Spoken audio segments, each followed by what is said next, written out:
उसके ससुराल वालों की जानिब से फ़ोन आता है कि आपकी बेटी ने खुद को फांसी पर लटका लिया है, अपनी बेटी को आकर ले जाएं। इस टाइम मैं सहर बानो के घर में मौजूद हूँ, जिसने ईद के दिन अपने वालदैन से ईद मिलने के लिए आना था। बूढ़े माँ बाप इंतज़ार कर रहे थे कि आज हमारी बेटी ने आना और उसकी दावत का इंतज़ाम किया जा रहा था। बेटी तो ना आई।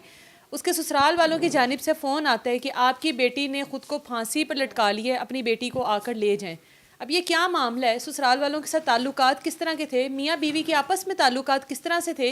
उनकी वालदा हमारे साथ मौजूद हैं। वालिद की हालत आप लोगों के सामने, जिनकी इकलौती बेटी इस दुनिया से चली गई हो, उनकी हालत इसी तरह से ही होती है जिस तरह से है। अब भाई हमारे साथ मौजूद हैं, उनसे बात करते हैं।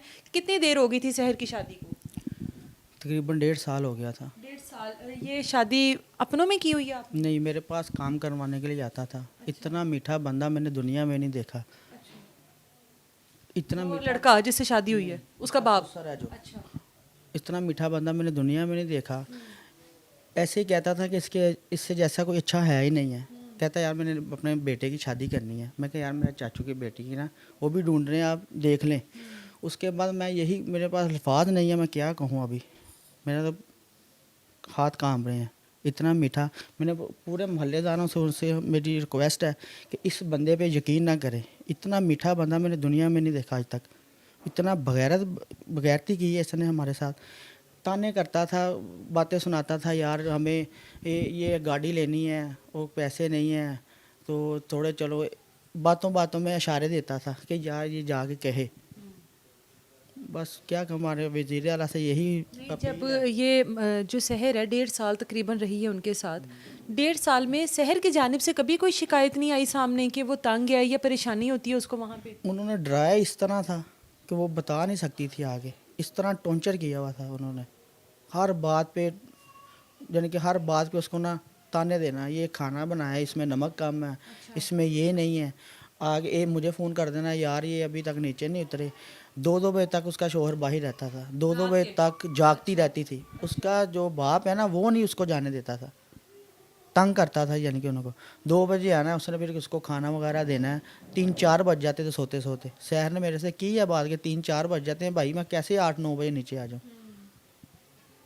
शहर के घर औलाद हुई है, जब जब इनको भी पता लगा कि बेटा हुआ है, वो तो उसकी ज़िंदगी इतनी नहीं थी।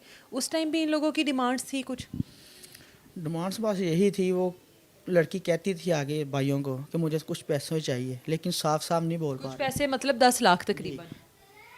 पहले तो उसने 10 लाख नहीं कहा, लेकिन बाद में उसको इन्होंने पूछा कितने चाहिए, उसने 10 लाख तक मुझे चाहिए। उसने क्या करने हैं कि आसिफ को दुकान लेके देनी है, वो किराया नहीं दे सकता, दुकान लेके देनी है। बस इन्होंने फिर टाल दिया कि अच्छा हम करेंगे, कुछ करेंगे। हमें पता होता तो ये काम हो जाना था, हमने तो कहीं से भी कहीं से करके दे देने थे उनको। शहर ईद मिलने के लिए आ रही थी उस दिन आपसे? जी, ईद मिलने आ रही थी मेरी बेटी। ईद मिलने नहीं आई, मेरी बेटी का तो जनाजा आया उस दिन। मेरी बेटी नहीं आई उस दिन, मैं तो ईद भी नहीं मिल सका मेरी बेटी से। मरी हुई को अस्पताल देख के तो बस मैं तो उस दिन ही आप ही मर गया हूँ। अभी आंसू नहीं है रोने के लिए, आंसू ख़त्म हो गए हैं। शहर के भाई भी हमारे साथ मौजूद हैं, इनसे भी बात करते हैं। इतला किस तरह से मिली है, क्योंकि आप लोग तो दावत का इंतज़ाम कर रहे थे यहाँ पर? मुझे कॉल की थी। अच्छा। मुझे कॉल की थी, शहर ने ना अपने आप को फंदा ले लिया है। उसके शोहर ने आपको कॉल की उसके है? वाले साहब ने मेरे साथ अटैच थे। मैंने उसको दोबारा फ़ोन किया, मैं कहा यार बच तो गई है ना। उसने कहा हाँ हालत बहुत सीरियस है, फटाफट आप पहुँच जाएँ उधर। जी, मैं थोड़ा दूर था, मैं आया हूँ तो ये भाई दोनों उधर थे। इसकी शर्ट वगैरह फाड़ दी थी इन्होंने। क्या अस्पताल में क्या हुआ था वहाँ पे? जब मैं पहुंचा हूं तो उस वक्त ये अंदर आ ही रहे थे हॉस्पिटल में। तो मैंने उनकी हालत देखी तो वो मौके पे मुझे तो पता चल गया हुआ था कि ये दम तोड़ गई है। तो मैंने उन्हें बोला है, तो उन तीनों भाइयों ने और उसके बाप ने मुझे पकड़ के मारा है वहाँ पे। तो इतनी देर में मेरे कज़न्स वगैरह सारे आ गए हैं, गार्ड वगैरह वहाँ पे इकट्ठे हो गए, उन सब ने छुड़वाया है। तो भाई बड़े जो हैं मेरे, वो अंदर थे सिस्टर के साथ ही। तो पहले तो भाई ने कहा कि पोस्टमार्टम नहीं हमने करवाना, क्योंकि हमें तब यही पता था कि जो हमारी बहन है उसने खुद की है। लेकिन जब डॉक्टरों ने हमें बताया कि इसका मर्डर किया गया है, और उसके जिस्म पे तशद्दुद के भी तशद्दुद निशान के हैं। निशान मिले हैं, तो फिर हमने पोस्टमार्टम का कहा है। जैसे ही हमने पोस्टमार्टम का कहा है, उनका जो अहले खाना थे, उनके ससुर, और उनकी सास वगैरह भाई वो वहाँ से उसी वक्त फ़रार हो गए। मौके पे उसके ससुर और उनके खावंद वो हमें मिले हैं, तो पुलिस वालों के हवाले हमने उन्हें कर दिया है।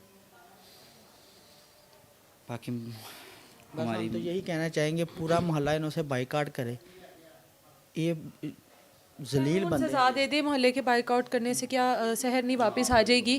कानून बेटी तो अब नहीं रही है, वो तो अब आपको सब्र आते आते आएगा। कोई बेटी ने कभी दुख नहीं शेयर किया अपनी माँ से कि मैं तकलीफ़ में हूँ या मुझे परेशान करते हैं सास ससुर की जानिब से? माँओं से तो कर लेती हैं बेटियाँ। नहीं कहीं कोई नहीं की। कभी कमज़ोर होती जा रही थी, कहते थे कमज़ोर क्यों हो रही, इतनी काली क्यों हो रही, क्यों हो गया, क्या हो गया, बताती ही नहीं थी। आपने कभी वहाँ पर जाकर देखने की कोशिश नहीं की? कितनी कितनी देर बाद मुलाकात होती थी बेटी से? जल्दी भी जाती रही हूँ, देखती रही हूँ, बस वो कहती थी बस कुछ। अगर ये उन्होंने कमरे में चले गई है ना, उसी टाइम पीछे सांस चले गई है या आवाज़ दे के नीचे बुला लेना है। कोई बातचीत ना कर ले कोई बेटी 15 पे कॉल मैंने की है। असल मामला तो ये है कि जब उसका बेटा हुआ ना, बेटे की डेथ होगी, वो जब ये लोग उनके घर जाते थे ना, तो ऐसे होते थे कि जैसे बहुत खुश है। लड़की पे प्रेशर डाला हुआ था, मैं मामू हूँ उसका। 15 पे कॉल की, जैसे ही पुलिस आई तो वो कहते थे इसकी डेथ होगी। मैं अंदर गया, मैंने देखा हर चीज़। पोस्टमार्टम के दौरान मैंने करवाई उधर जनरल हॉस्पिटल।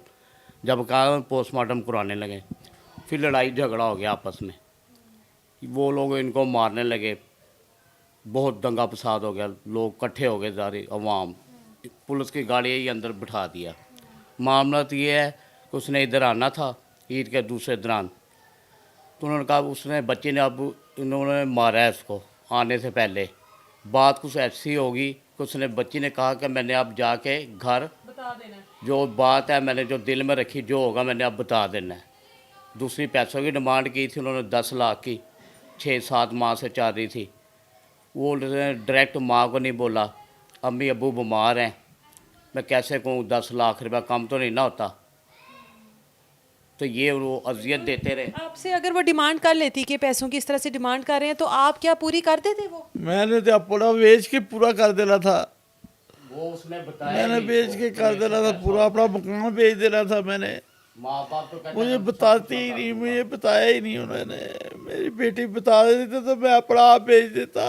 और जहाँ पर अपनी बेटी को ब्याह दिया जाता है, अपने इतना मजबूत और इतना करीबी रिश्ता आप किसी और को दे देते हैं, उसके बाद पैसों की तो कोई औकात नहीं रह जाती है। पैसे भी वालिदैन अपनी बेटियों के ऊपर से वार कर फेंक दे, लेकिन खुदारा उनकी बेटियों को ज़िंदा सलामत अगर आपको नहीं समझ में आती, आप लोग नहीं उनको संभाल पाते, उनको ज़िंदा सलामत वापस उनके वालिदैन के घर में छोड़ दें। इस तरह से मार कर उनके वालिदैन को सारी ज़िंदगी का सदमा ना दें। अब जब जब हर साल ईद आएगी, इस घर में सफ़े मातम बिछेगा, इस घर में शोक का समा होगा, क्योंकि इनकी बेटी इनसे ईद मिलने के लिए आ रही थी और वो ईद मिलने नहीं आई, बल्कि तैयार हुई हुई गीले बालों के साथ खुद मौजूद। देखा है, उनका खुद का एक बयान नहीं है। कभी कहते हैं ये पंखे के साथ उसने बांध, क्या तो कह रहे थे गीले बाल है उसके, अभी तो हाँ का तैयार हो रही थी तो जालिमों ने मार दिया। पंखे के साथ लटकाया, खुद उसने बांध लिया है। तब शीशी गया, कभी कहते कि एक बंदा कहता है कि गुसल खाने के अंदर थी, मैंने दरवाज़ा तोड़ा है। उम्मीद करते हैं इस मामले की शफाफ तहकीकात होंगी और पुलिस जो है इस मामले को सीरियसली तौर पर देखेगी और इस फैमिली को इंसाफ मिलेगा। इजाज़त दें मुझे, अल्लाह हाफ़िज़।